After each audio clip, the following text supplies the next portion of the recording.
The dog appeared in the gray hour before dawn, a phantom of fur and bone against the vast, indifferent canvas of the Wyoming high country. Elias Thorne saw him first from the window of his small, isolated cabin, a sable-coated German shepherd, ghost-thin, moving with a purpose that seemed at odds with his stray condition. For the first week, the dog kept its distance, a silent observer at the edge of the lodgepole pines that bordered Elias's 10 acres of solitude. It never barked, never begged. It just watched, its intelligent eyes holding a sorrow that Elias knew all too well. He'd seen it in the mirror. He'd seen it in the eyes of the men he'd lost. He started leaving out a bowl of food and a pan of fresh water near the woodpile. The food would be gone by morning, the water level lower, but he never saw the dog eat. They existed in a quiet, unspoken truce, two solitary souls sharing the same immense silence. Elias called him Ghost. It was on the 10th day that the digging started. Just past a rocky outcrop where the land sloped gently toward a dry creek bed, Ghost began to dig. It wasn't the frantic, playful excavation of a bored canine. It was methodical, obsessive. Every morning, as the sun crested the Bighorn Mountains and set the frost-covered sagebrush glittering, the dog would be there, paws working at the stubborn, rocky soil. He'd dig for hours, rest in the shade of a lone ponderosa pine, and then begin again. At first, Elias ignored it. A dog's strange habit, nothing more. He had his own routines, his own ghosts to manage. His days were a carefully constructed fortress against memory. The pre-dawn run with the rising sun at his back, the scent of coffee and wood smoke in his cabin, the meticulous cleaning of his rifle, the long hours spent staring at the mountains, letting their silent grandeur absorb the noise in his head. This place was his therapy, his self-imposed exile from a world that no longer made sense. He'd served 3 tours, come home with a chest full of medals and a mind full of shrapnel. Solitude was the only balm that worked. But the digging persisted. Day after day, for a month, Ghost returned to the same spot, his paws growing raw, his determination unwavering. The small depression he'd started had become a significant pit, a wound in the earth that mirrored the one Elias carried inside him. The dog's obsession began to feel less like a quirk and more like a message. It was a signal fire in the wilderness of their shared quiet. One crisp October morning, Elias stood on his porch, coffee mug warming his hands, and watched Ghost. The dog paused, looked back at him over his shoulder, and let out a single, low whine. It wasn't a plea for food or attention.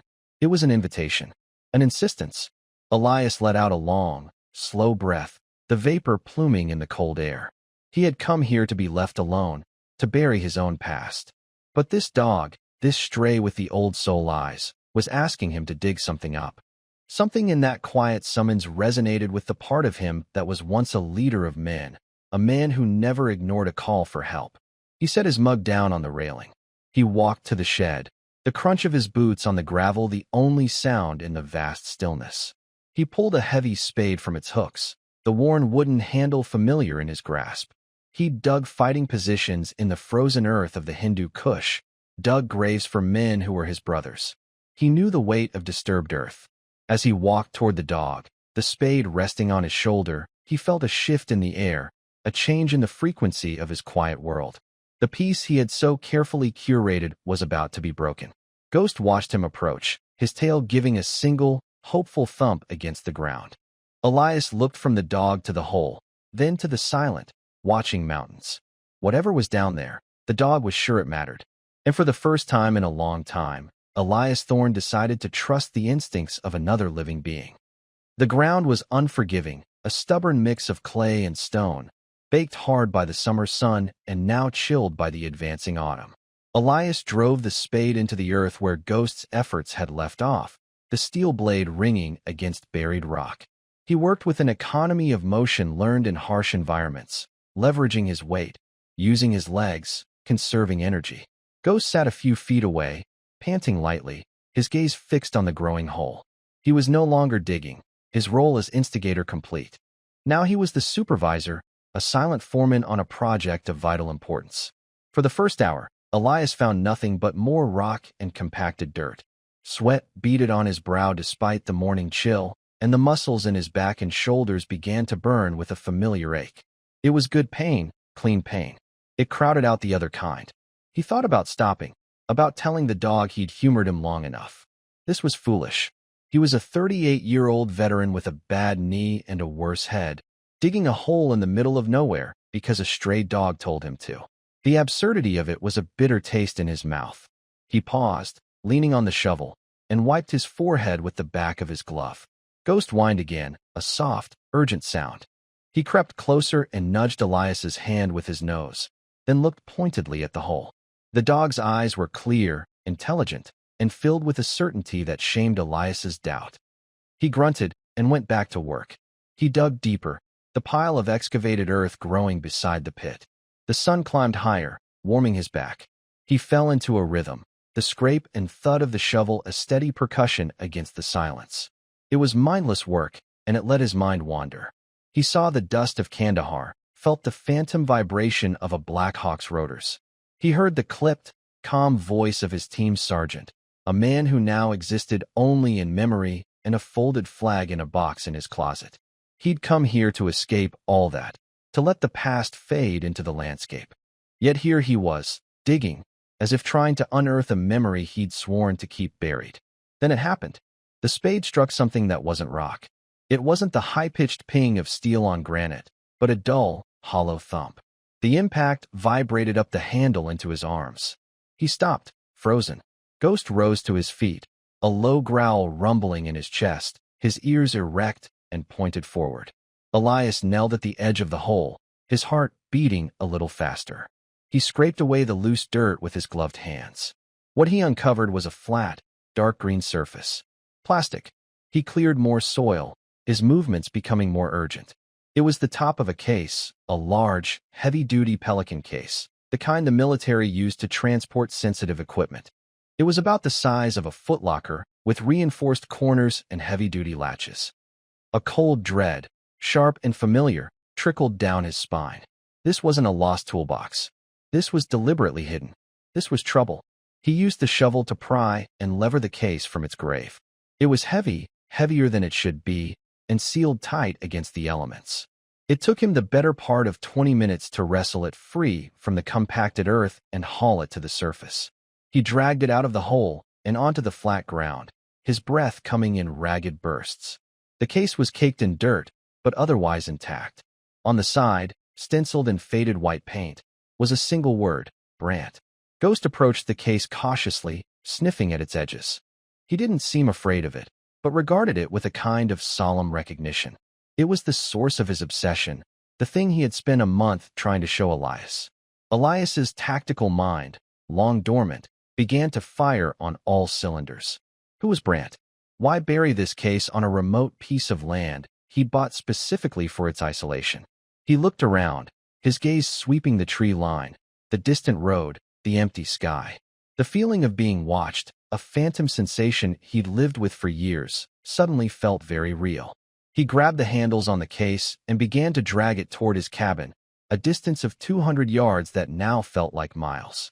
Ghost trotted alongside him, a silent, furry escort. The quiet of his sanctuary was gone, replaced by the grating sound of the heavy case dragging over rock and dirt, and the frantic, insistent beating of his own heart. The life he had so carefully built was over. He just didn't know what the new one looked like yet. Back inside the cabin, the Pelican case sat on the floor like an unexploded bomb. It dominated the small space, its military-grade functionality a stark contrast to the rustic simplicity of Elias's life. Ghost lay near the hearth, his head on his paws, but his eyes never left the case. He was done digging. Now he was guarding. Elias circled it, his mind a whirlwind of possibilities. Drugs? Weapons? Money? None of it felt right.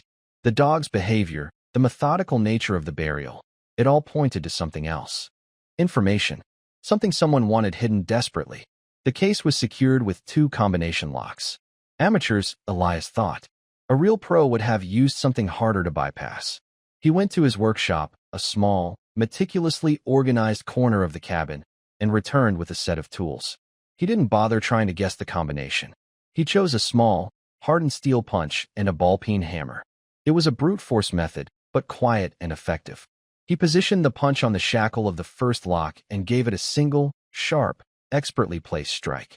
The metal shrieked and snapped. He repeated the process on the second lock. Within a minute, both were broken. He paused, his hand hovering over the latches. This was the point of no return. Opening this case was an action, a choice. Closing it and reburying it was still an option. He could pretend this never happened, chase the dog off, and reclaim his hard-won peace.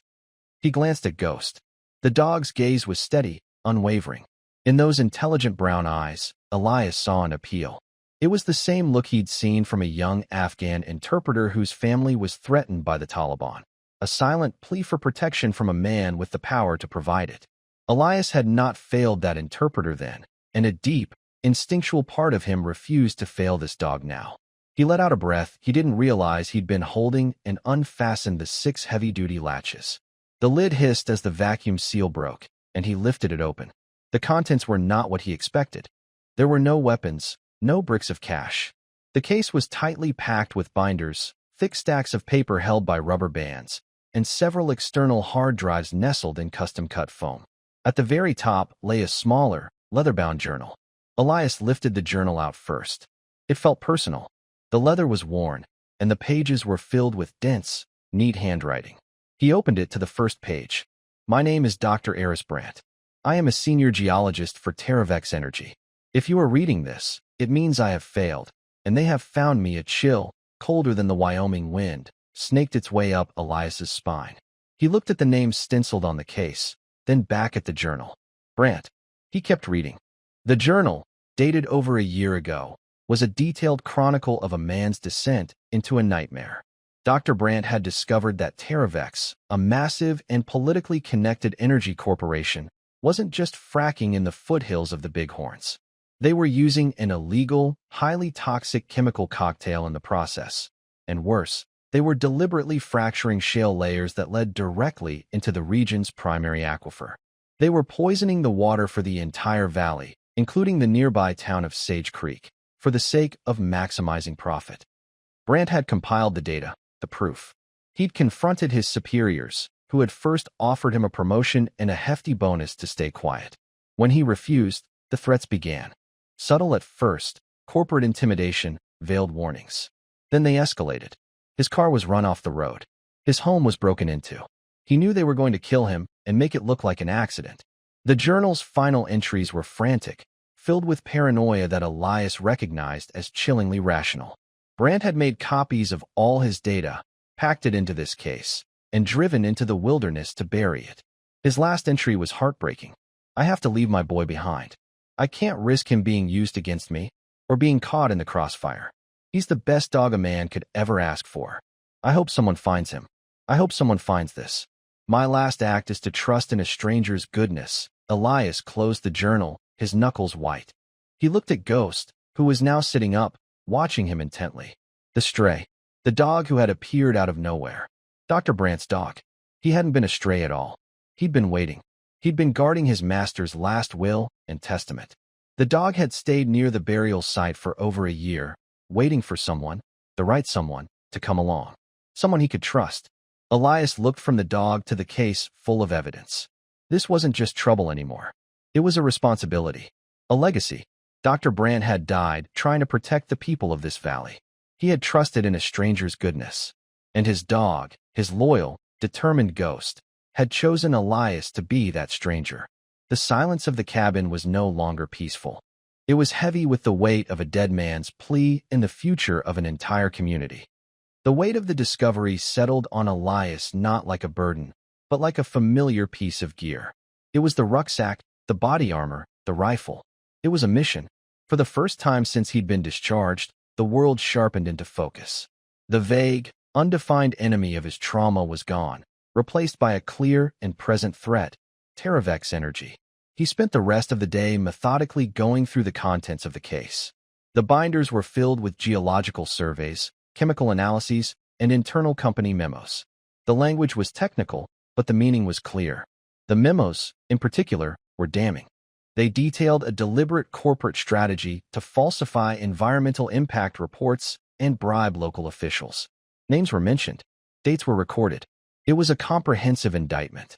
The hard drives were encrypted, but Brandt's journal contained a slip of paper with a complex passphrase. It was a line from a poem about forgotten rivers. Elias felt a kinship with the dead geologist, a man of science who thought like a poet. He didn't have the software to decrypt the drives himself, but he knew someone who did. First, however, he needed to understand the battlefield. Sage Creek, the town he deliberately kept at arm's length, a place he only visited for essential supplies, was the prize. Its people, its future, were what Dr. Brandt had died for. The next morning, he drove his old, beat-up Ford pickup into town. It was a 20-mile trip down a winding mountain road that opened into a wide, beautiful valley. Sage Creek was nestled by a river, a picture postcard town of brick storefronts and clapboard houses.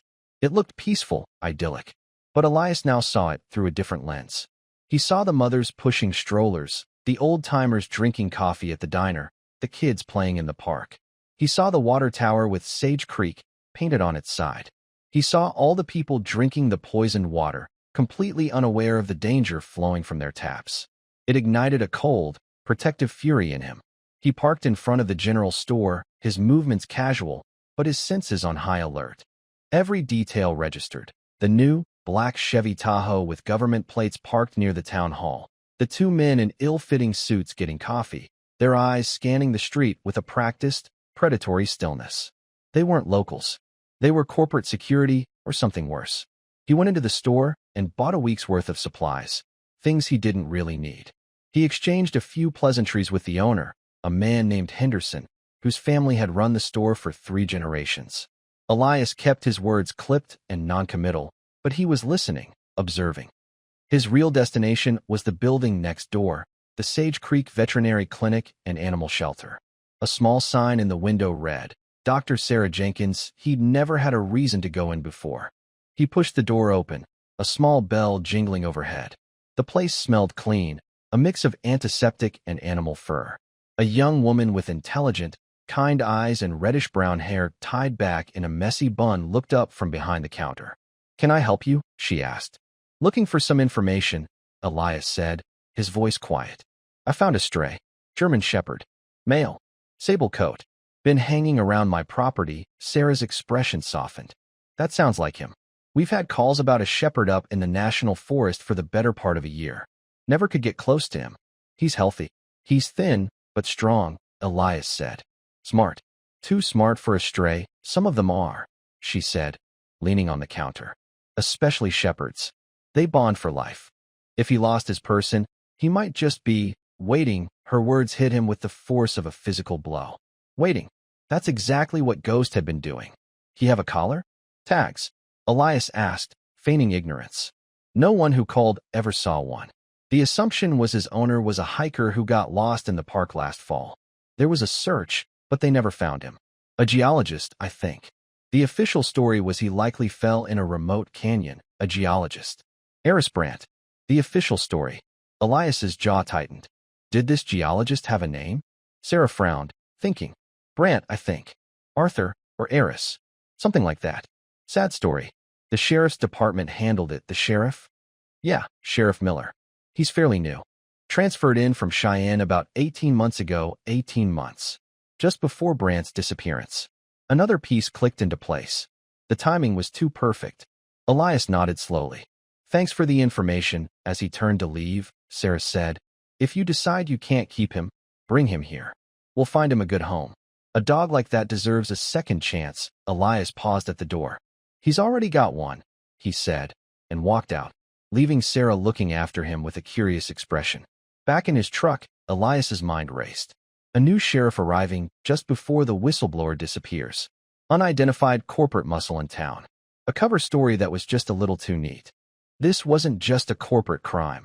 It was a conspiracy, and its tendrils reached right into the heart of this town.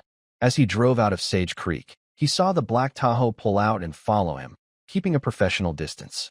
They were onto him. Or, at least, they were on to the man living on the land where their secret was buried. The drive back to the cabin was no longer a retreat into peace. It was a tactical movement. The enemy had been identified. The battlefield was mapped. And the first probe had just been sent. The black Tahoe followed him for 10 miles, a silent, menacing shadow in his rearview mirror. It was a classic surveillance tale, not meant to be entirely covert. It was a message, a warning. Stay down.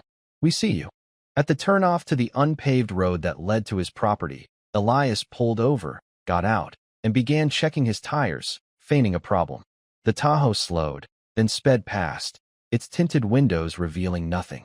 They wouldn't confront him here, not in the open. But they knew where he lived. The illusion of his impenetrable solitude was shattered.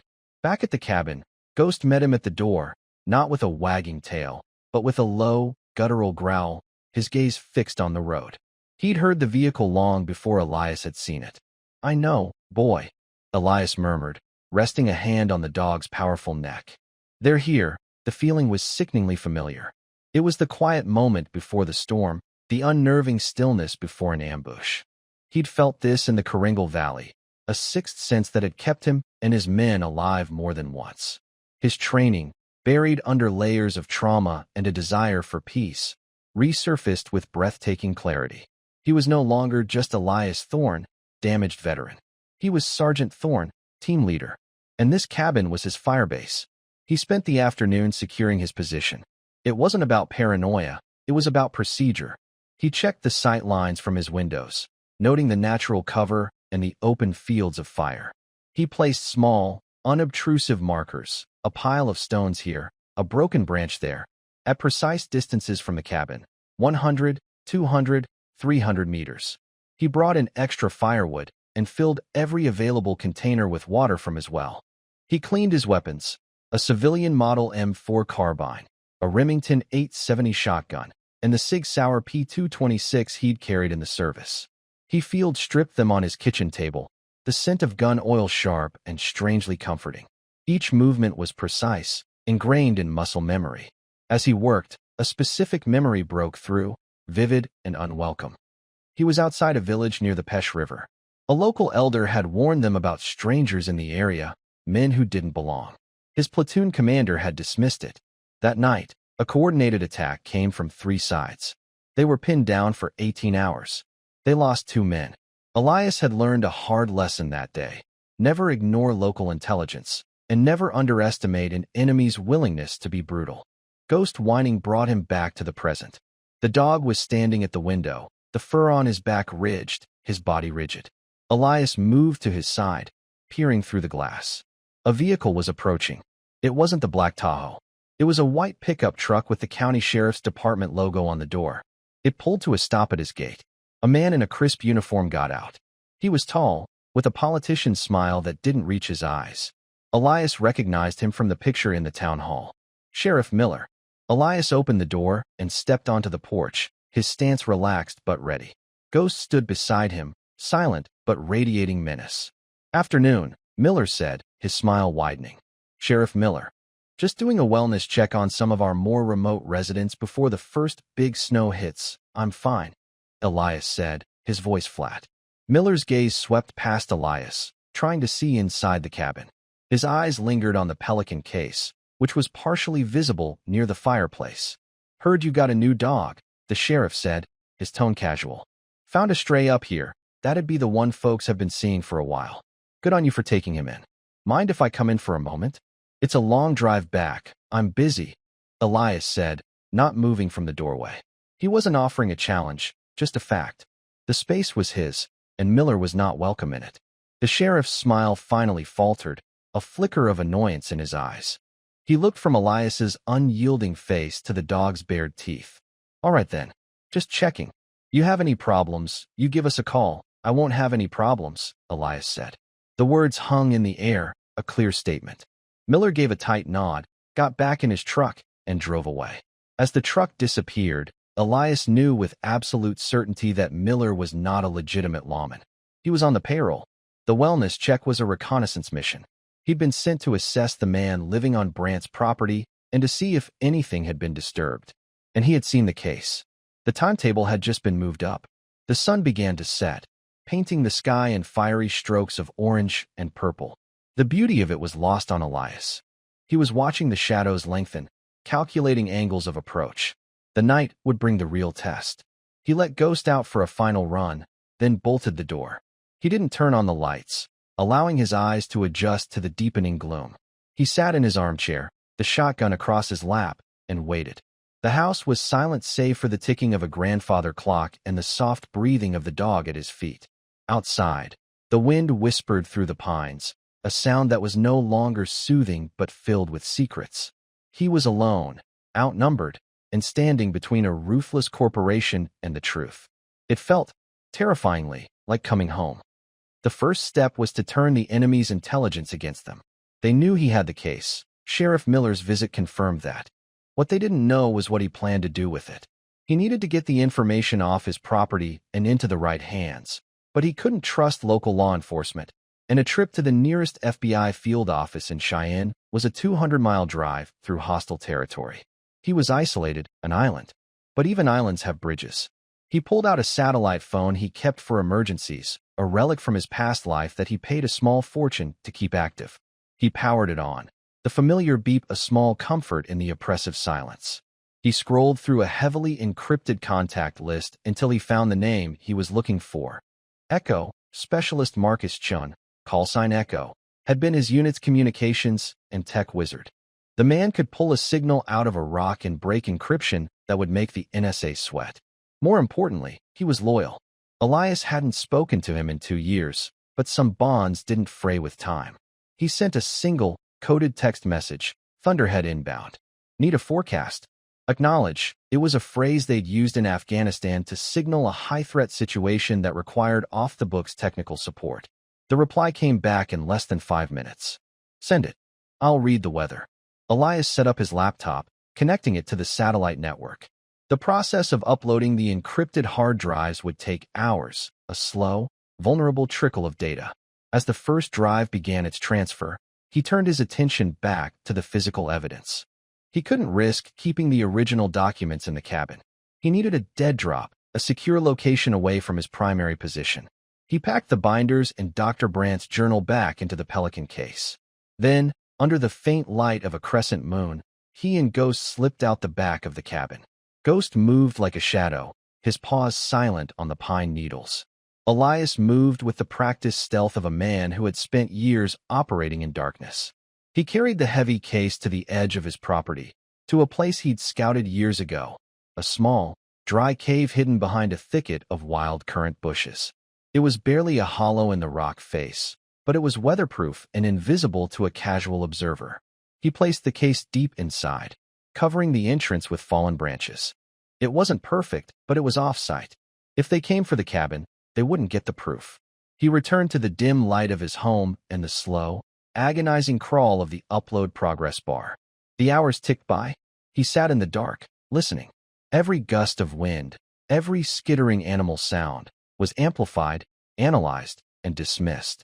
He was hyper-aware, his body thrumming with a mixture of adrenaline and exhaustion. It was a state he knew well, a razor's edge of vigilance that kept you alive while it slowly wore you down. Around 3 a.m., a new sound broke the night's rhythm. A vehicle, moving slowly, without headlights. Elias killed the laptop screen and moved to the window, his rifle in hand. Ghost was already there, a statue of tense muscle, a low growl vibrating deep in his chest. The vehicle, the same black Tahoe from before, crept along the public road bordering his land. It stopped, and 2 figures emerged. They didn't approach the house directly but began a wide, circling pattern, moving into the tree line. They were professionals. They were conducting a close-target reconnaissance, probing his defenses, looking for weaknesses, camera placement, tripwires. Elias didn't move. He didn't make a sound. He just watched them, tracking their progress, his mind building a mental map of their positions. They were testing his discipline. A rookie would have fired a warning shot, given away his position and his awareness. Elias did nothing. He let them believe they were unobserved. Let them build their confidence. Let them create a flawed plan based on flawed intelligence.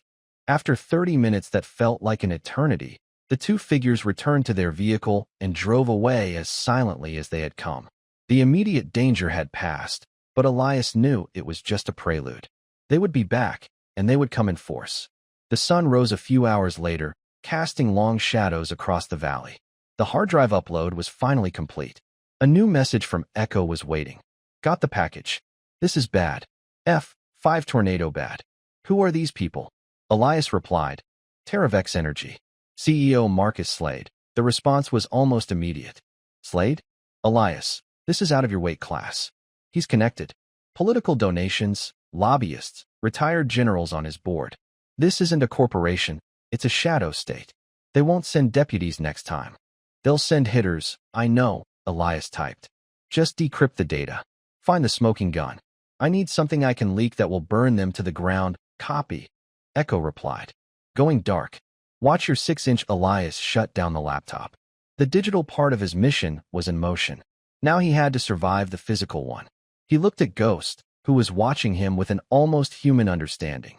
The dog had brought him this war. He had led him to the buried truth, trusting that Elias would know what to do with it. And he did. He would do what he had always done. He would hold the line. He would prepare for contact. The quiet cabin in the Wyoming wilderness had become the front line in a war he never wanted, but one he was uniquely qualified to fight. The quiet that followed the pre-dawn reconnaissance was more unnerving than the event itself. It was a calculated silence, designed to lull him into a false sense of security. Elias knew better. They were planning. They were gathering assets. He used the daylight to his advantage, making his preparations seem like routine chores to any distant observer.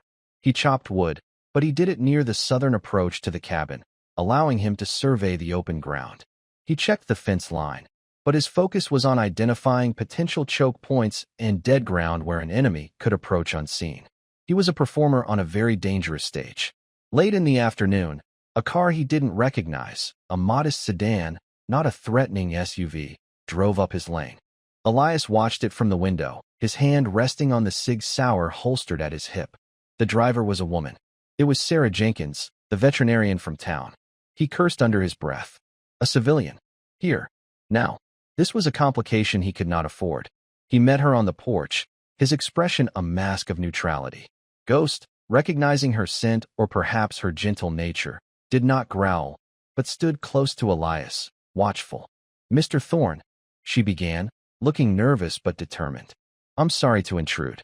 I know you value your privacy, but I couldn't stop thinking about what you said. About the dog and the geologist. Elias remained silent, his eyes scanning the road behind her, the tree line, anywhere a threat might emerge. I did some digging of my own, she continued, her voice dropping lower. Just online. The official report on Dr. Brandt's death is sealed. That's not normal for a hiking accident. And Sheriff Miller, he was the one who filed it. There are whispers in town. About TerraVex. About how they seem to own everything and everyone. She was smart. Too smart for her own good. You shouldn't be here, Elias said, his voice harsher than he intended.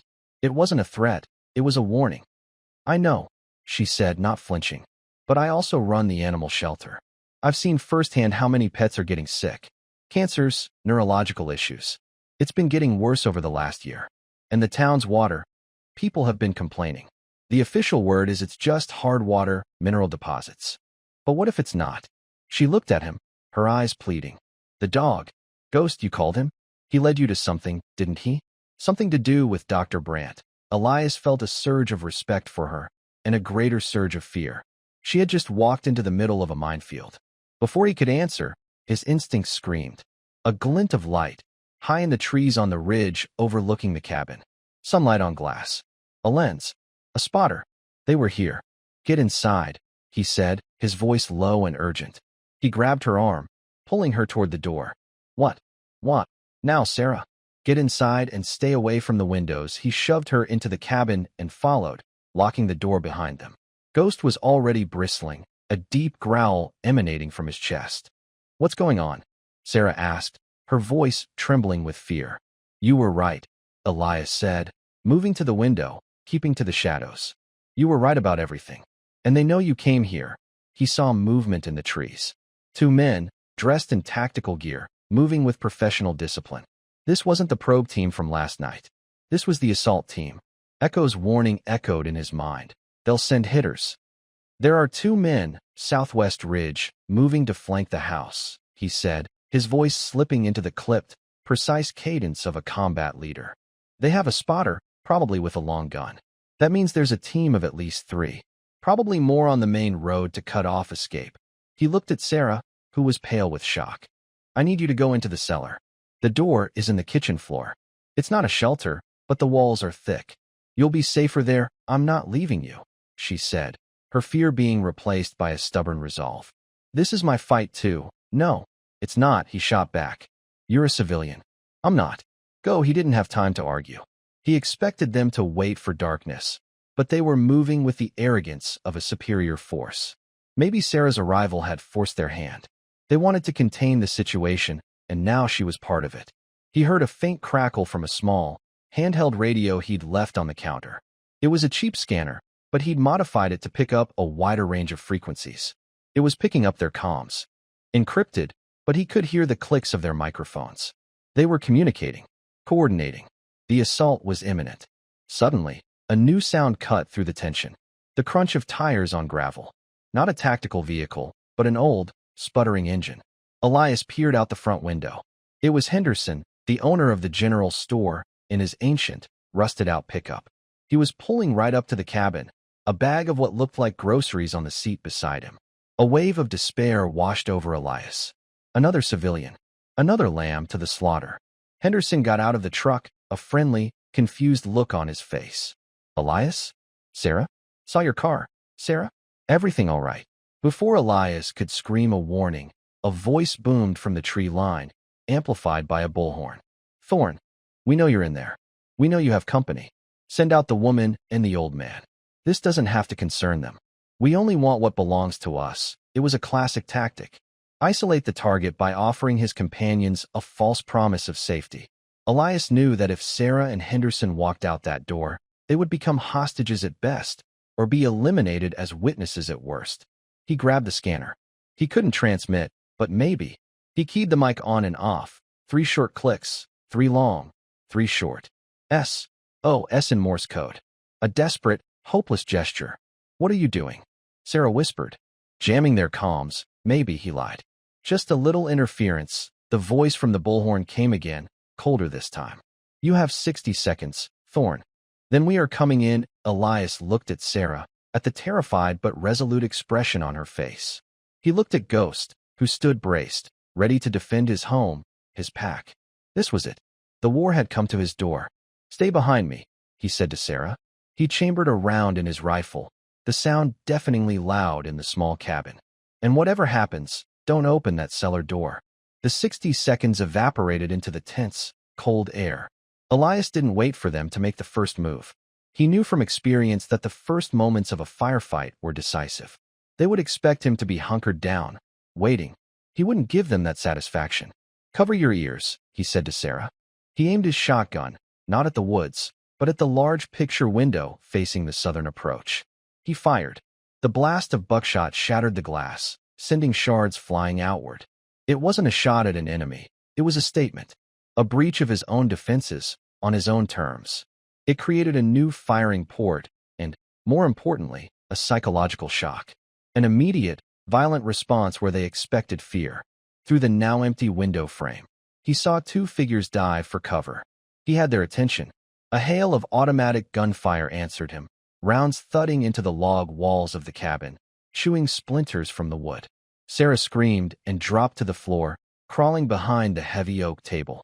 Henderson was frozen in place outside, caught in a deadly crossfire. Get down, Elias yelled at him through the broken window. The old man, jolted into action, scrambled under his truck. The cabin was now a shooting gallery. Rounds punched through the thinner walls, shattering a lamp, tearing through a bookshelf. Elias was already moving, staying low, using the furniture as cover. This was his home. He knew every angle, every shadow. He crawled to a side window that gave him an angle on the sniper's suspected position. He saw another glint of light. He raised his rifle, took a steadying breath, and fired 2 quick rounds into the cluster of branches. He didn't hear a scream, but he saw a flicker of movement, a dark shape tumbling from the tree. One down. But there were more. A heavy thud hit the front door, followed by another. They were trying to breach it with a ram. Ghost, who had been silent and low, sprang into action. He launched himself not at the door, but at the wall beside it, barking and snarling, trying to draw their fire, to confuse their point of entry. Good boy, Ghost, Elias breathed. The dog was creating a diversion, a tactical maneuver born of pure instinct and loyalty. The front door splintered and burst open. A figure in black tactical gear, holding a ballistic shield, stood silhouetted in the doorway. Behind him, another man raised his rifle. Elias was ready. He'd anticipated this point of entry. He fired the shotgun, not at the shield, but at the floor just in front of it. The buckshot ricocheted off the hardwood floor, a spray of lead pellets striking the first man in the legs and lower body, below the shield. The man screamed and stumbled backward, crashing into the man behind him. It was a brief, chaotic moment, but it was enough. Elias rolled to his right, coming up on one knee, and fired his rifle. 2 precise shots. The second man went down. The man with the shield was trying to get back up, his legs a mess. Elias didn't waste another round on him. He had to keep moving. He knew this wasn't the whole team. It was a textbook 4-man entry. 2 were down. That left 2 more, plus any outside support. He heard a crash of glass from the back of the cabin. The kitchen window. "Sarah, stay down," he yelled. He scrambled toward the kitchen, his rifle at the ready. He saw a boot coming through the broken window. He fired a single shot into the wall beside the window frame. The boot withdrew instantly. He hadn't tried to hit the man, just to force him back, to keep them contained outside. The fight was less than a minute old, but the cabin was a wreck, smelling of cordite and shattered pine. Gunfire erupted from a new direction, from the north, raking the side of the cabin where Sarah was hiding. They were trying to pin him down, to suppress him while another team element maneuvered. It was then that Ghost did something extraordinary. The dog shot past Elias, a sable blur of motion, and launched himself out the broken front door. "Ghost, no!" Elias yelled, his heart seizing. He thought the dog was making a suicidal charge, but Ghost wasn't charging the enemy. He ran straight for Henderson's old truck, diving underneath it with the terrified shopkeeper. A second later, the truck's tires exploded as a stream of automatic fire was directed at it. Ghost had drawn their fire, but in doing so, had saved Henderson by making the gunmen reveal their position. Elias now had a fix on a third attacker, hidden behind a stand of aspen trees. He took aim, but before he could fire, a new sound joined the cacophony of the battle. Sirens. Faint at first, but growing steadily louder. It was impossible. The nearest state police barracks were an hour away. Miller wouldn't call for backup. It didn't make sense. The attackers heard it too. Their rate of fire slackened. Their comms, which Elias could still hear clicking on the scanner, became more frantic. This wasn't part of their plan. The sirens grew louder, closer, coming up his road at a speed that was reckless. A sheriff's department SUV, followed by 2 more, skidded to a halt at the gate, lights flashing. But it wasn't Miller who got out of the lead vehicle. It was a different deputy, one Elias had never seen before, and he and the others were taking up defensive positions, using their vehicles as cover, their weapons trained on the woods, not the cabin. "This is the Sheridan County Sheriff's Department," a voice boomed over a loudspeaker, this one official and clear. "Drop your weapons. You are surrounded." The tide had turned. The corporate hitters, caught between Elias in the cabin and a real law enforcement presence at their backs, were trapped. A few sporadic shots came from the woods, then silence. One of the men tried to make a run for it, breaking from the tree line. From under the truck, a black and tan shape exploded from the shadows. Ghost, moving with incredible speed, intercepted the running man, hitting him full force in the chest, taking him down in a tangle of limbs and furious snarls. The man screamed, not in pain, but in sheer terror. That was the end of it. The remaining attackers, their escape cut off and their nerve broken, surrendered. Elias stood in the ruins of his living room, his rifle held at the low ready, his body trembling with the adrenaline crash. Sarah slowly got to her feet, her face streaked with dust and tears. Henderson crawled out from under his truck, shaking but unharmed. Ghost, his duty done, trotted back to the cabin, a bloody scratch on his muzzle, and sat at Elias's feet, looking up at him as if to ask, "Are you okay?" Elias knelt down and wrapped his arms around the dog's neck, burying his face in his thick fur. The sirens, the shouting, the chaos, it all faded away. All he could hear was the steady, loyal beat of the dog's heart. He had held the line. They had survived. In the chaotic aftermath, as deputies secured the scene and paramedics checked on a shaken but uninjured Sarah and Henderson, the truth began to surface. The senior deputy who had led the charge, a grizzled veteran of the force named Peterson, approached Elias with a cautious respect.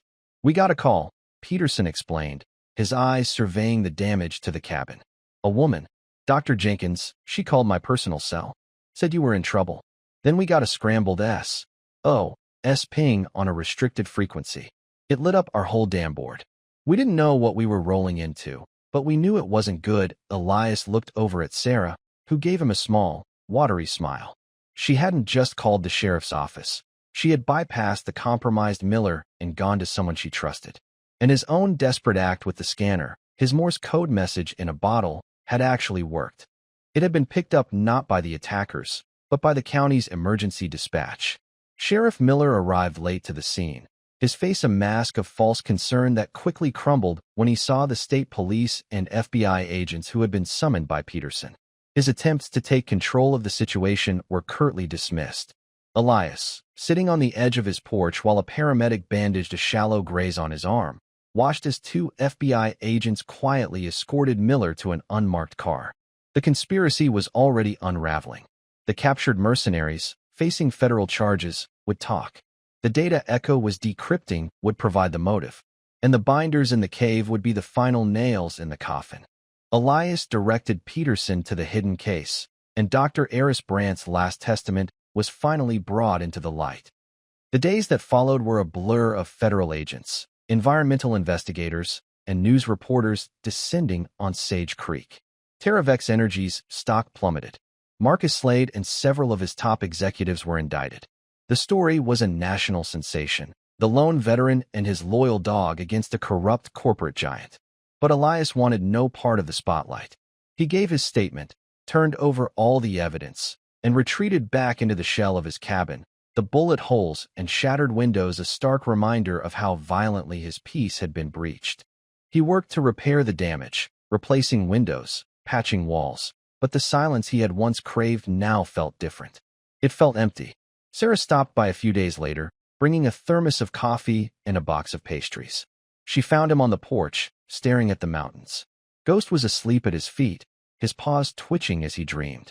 "They're calling you a hero," she said softly, sitting in the chair beside him. "I'm not a hero," Elias said, his voice rough. "I'm just the guy who was here. You did more than that. You chose to act. You could have thrown that case back in the hole and walked away." She was right. He knew she was right. The town council held an emergency meeting, she continued. "They're suing TerraVex. The state is launching a full-scale cleanup of the aquifer. It's going to take years, but the healing has started. Because of you. And because of him," she nodded toward Ghost. Elias looked down at the sleeping dog, at the sable fur and the noble lines of his face. He thought of Dr. Brandt's last journal entry, his hope that someone would find his dog, his trust in a stranger's goodness. Ghost hadn't just been waiting for someone to find the evidence. He'd been looking for a new person, a new purpose, and in doing so, he had given Elias one too. Weeks turned into a month. The first snows fell, blanketing the high country in a pristine layer of white. The world moved on. The news cycle found new stories. But in Sage Creek, the change was permanent. Elias found he couldn't stay in the cabin. The solitude he had sought as a shield now felt like a prison. The memories of the firefight were too fresh. But more than that, the connection he had forged, however violently, with the town and its people, had reawakened a part of him he thought was long dead. He started spending more time in town. He helped Henderson rebuild his store's front porch.